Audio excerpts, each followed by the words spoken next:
Good evening.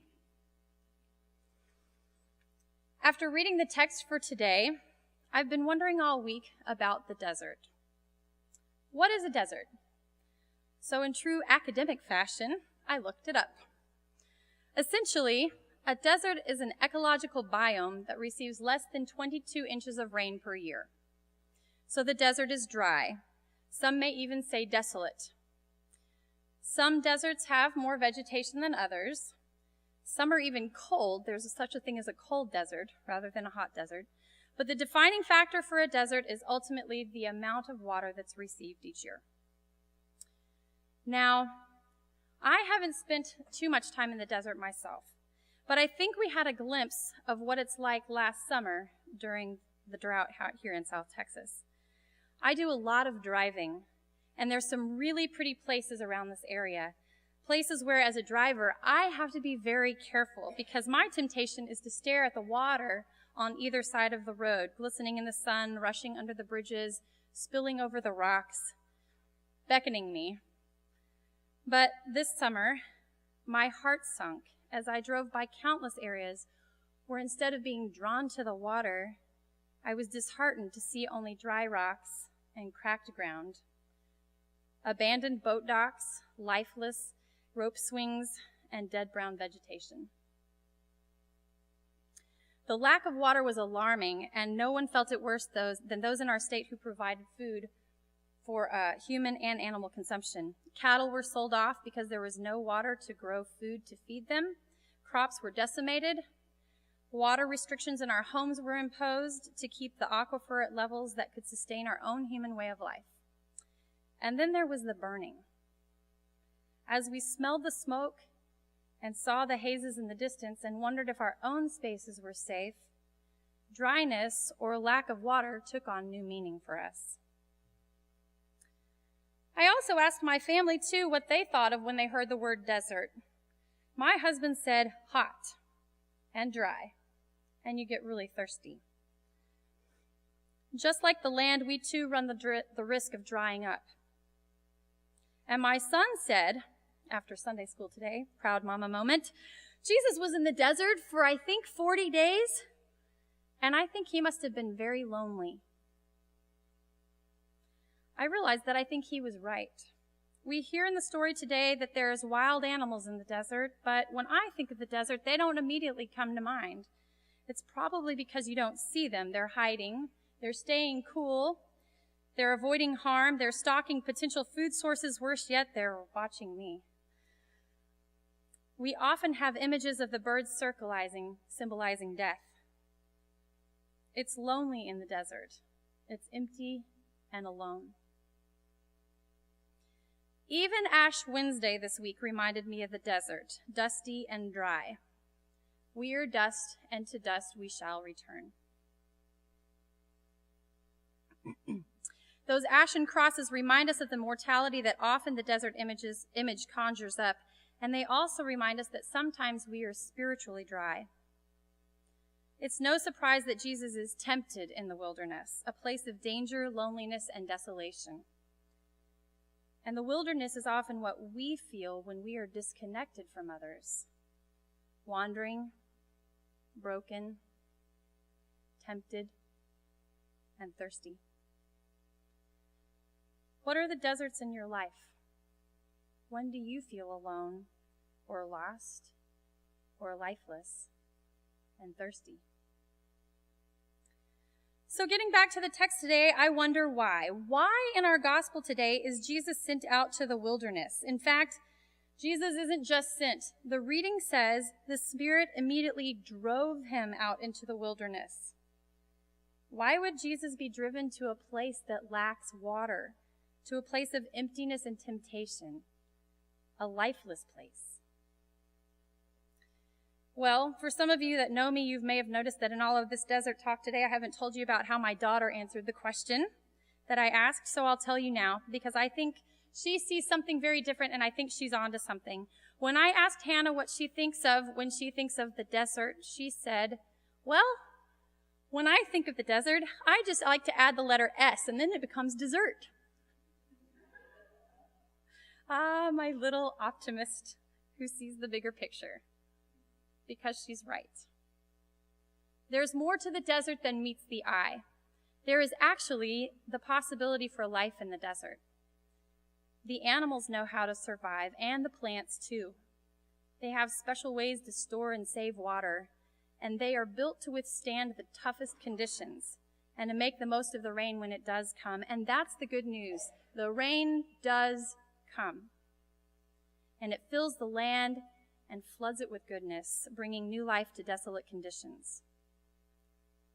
There is beauty and there is life, even in the desert. We are built to survive the desert, and the rains do come for us. God gives us exactly what we need to survive. If we look closely at our gospel story today, we hear two important things. First, the story is not just about Jesus in the desert. In fact, the story begins with the baptism of Jesus. And with baptism, there is water and there is life. In fact, as we heard in the Genesis reading, in the waters of the flood, God rescued God's chosen ones. God actually restores relationship and brings creation back to life with the waters of the flood. Even as we need physical water to live, God chooses water as a symbol of spiritual life too. We hear the proclamation at Jesus' baptism, "This is my Son, the beloved, with whom I am well pleased." Could it be that God might even be pleased with us? That as we are also baptized with water in the Word, that we are God's children too? Could it be that the waters of baptism provide us with what we need to sustain the drought conditions? We are called and claimed by God, built in our own identity to withstand the desert. There is beauty and there is life, even in the desert. I'm also struck in the passage today by a little phrase right near the end. It's almost as an afterthought and easy to miss if you're not paying attention, but they're such important words. We hear at the end of verse 13, "And the angels waited on him." You see, we're not alone in the desert. God is with us. In our Genesis story, God even gives us a symbol to remind us of God's faithfulness. "I have set my bow in the clouds, and it shall be a sign of the covenant between me and the earth." I don't know about you, but some of the most striking photography I've ever seen have been captions of the desert just after a storm with a brilliant rainbow in the background. This past Wednesday, we began a 40-day journey. Just as Jesus was in the wilderness for 40 days, we also observe 40 days of Lent. It's a time for us to consider who we are. It's a time to reflect on what our wilderness is. Where are we broken? Where do we fall short? How is it that we are mortal, and what does it mean that we are dust and will someday return to the dust of the earth? But maybe Lent isn't just about us. What if we were to consider that we too, like Jesus, have been driven out into the desert? What would it mean if God actually sends us to a desolate place to show life in the midst of a dry and thirsty world? Some of the most beautiful flowers I've ever seen bloom are on the tips of a cactus. The outside of the plant may be dry to the touch, but the inside is succulent and full. Could it be that God calls us in our baptism out into the desert because we, like the cactus, have what we need to survive? Could it be that we are called to live out our baptism in places where it's not always wonderfully wet on the outside? Some of my favorite memories of growing up are of camping and day trips to wonderful state parks in the area.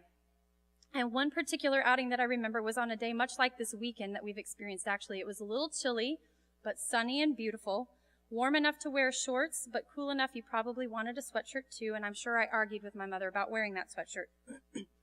My family and I spent the afternoon at Lost Maples State Park, a beautiful spot about an hour and a half west of San Antonio.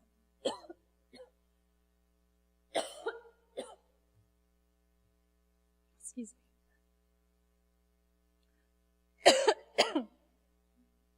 I know it's going around. All of you have it too. Lost Maples is a pocket of land where there's a large stand of maple trees that have grown. And every fall, the whole park turns brilliant colors of orange, red, and yellow. And it's a truly spectacular sight. But my favorite part of the park was the little creek that ran through it. Overall, the creek wasn't too wide. It wasn't too deep. and its bottom was littered with your typical Texas river rocks, smooth and colorful. In most places, the sound of the creek were the result of the water trickling over the rocks and slipping past the larger stones. But as with many Texas creeks, there were little pockets that were not as shallow for wading. And you might see where this is going. Thank you. Water in the desert.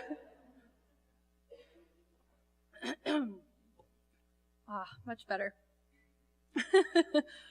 So, my brother and I were begging my mom. It must have been 30 minutes. Please, please, please let us take off our shoes and get in the water. Can we please wait? I mean, our shoes are already wet. We'd been jumping across stones and splashing up the water anyways. So she finally relented. And we delightfully took off our shoes and stepped into the freezing cold spring water. And you know, those little rocks just beckon, and we went further and further. And the water's so clear, and it's so deceiving.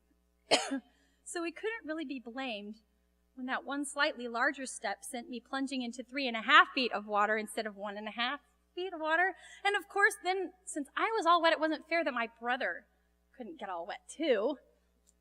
So he jumped in. So there we were, wonderfully wet and shivering in rhythm with the river. And I'm sure my mom was not, of course, convinced of the accident, or was she impressed. But even she had to giggle at us as we were experiencing the joy of the water and the joy of living. Sadly, that day, too, had to come to an end. I'm so sorry.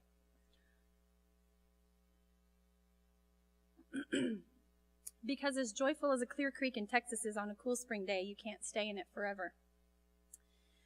So after a few moments of delight, we stepped out and put our shoes back on and went immediately to the field near the car to run around and dry off. Back to the desert. Back to being dry. We are called to the waters of our baptism, but we, like Jesus, are also sent into the desert. We go with the signs that God has given us, with the knowledge that what God has given us what we need. As we enter into the wilderness, into these 40 days of Lent, may we be reminded that we go not alone, but with angels to attend us and assigned to remind us of God's covenant and companionship. And may we remember with God that there is always beauty in life, even in the desert.